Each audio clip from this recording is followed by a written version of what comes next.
So, Chip, I found it really interesting that you used one of the world's most influential people. In fact, one of the websites I saw said that he was the second most influential person in history. I'm not sure how we come up with these rankings, but Abraham Lincoln.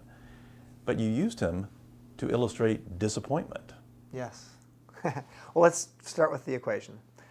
Disappointment equals expectations minus reality. So that's the equation. So it's one of the more fundamental equations in the book. So I'll explain it, but let me first talk about Lincoln. Lincoln had everything go wrong. As a kid, he had serious illnesses. He lost family members consistently over and over again who died. In his early 20s, he went bankrupt.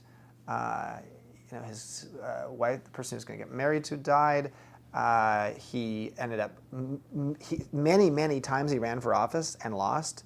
If he was a baseball hitter based upon his baseball batting average, he would have been sent to the farm team. But he became president of the United States.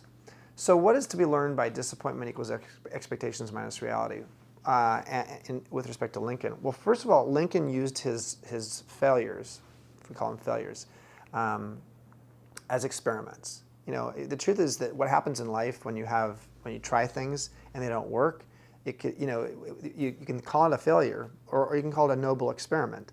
He sort of saw his life, even though he was a bit of a melancholy man, he was able to sort of transcend the failure, see it as an experiment, learn from it, and move forward.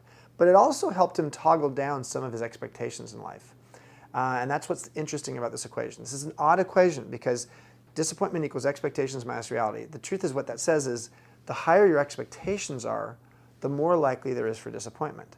But for me, I've usually used my expectations as fuel for my performance or for my motivation. But what I started to see is that expectations can be positive fuel in life, but they can also be problematic. Because when you set your expectations so high, first of all, they can lead to disappointment, and when you start to get into a disappointment place, you can get into a negative spiral downward.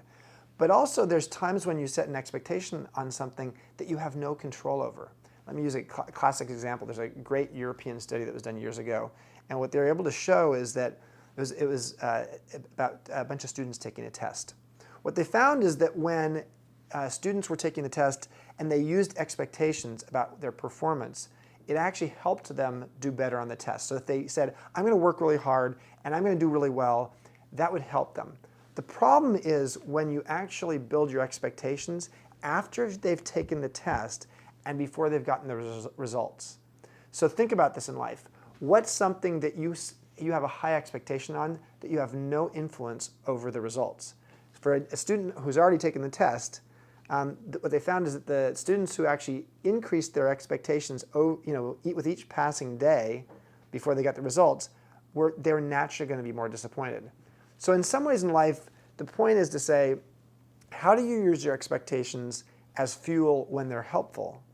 But when your expectations are actually not going to have any influence over the results, like after you've taken a test, before you get the results, make sure you're ratcheting down your expectations. The healthiest thing you can do is to actually expect less. So whether it's in the context of work, if it has a lot to do with, I'm going to go out and do a sales presentation, and I'm going to use my expectations to fuel the best presentation. Once that presentation is done, assuming there's nothing you can do to influence it, and you're going to hear the news from the company soon in terms of whether they're going to actually buy from you, ratchet down your expectations. Now the truth is, when it comes to sales, there's always something else you can do.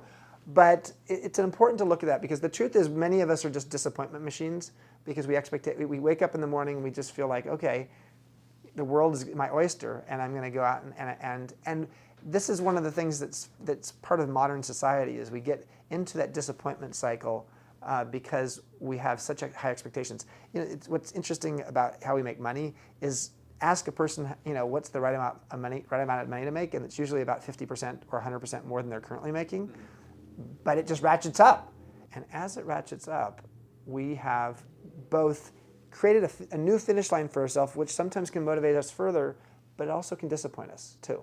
So we just need to know, maybe some of us in life love to be disappointed, and therefore we should just have high expectations. The other piece of the equation is the reality piece. How do you actually characterize reality?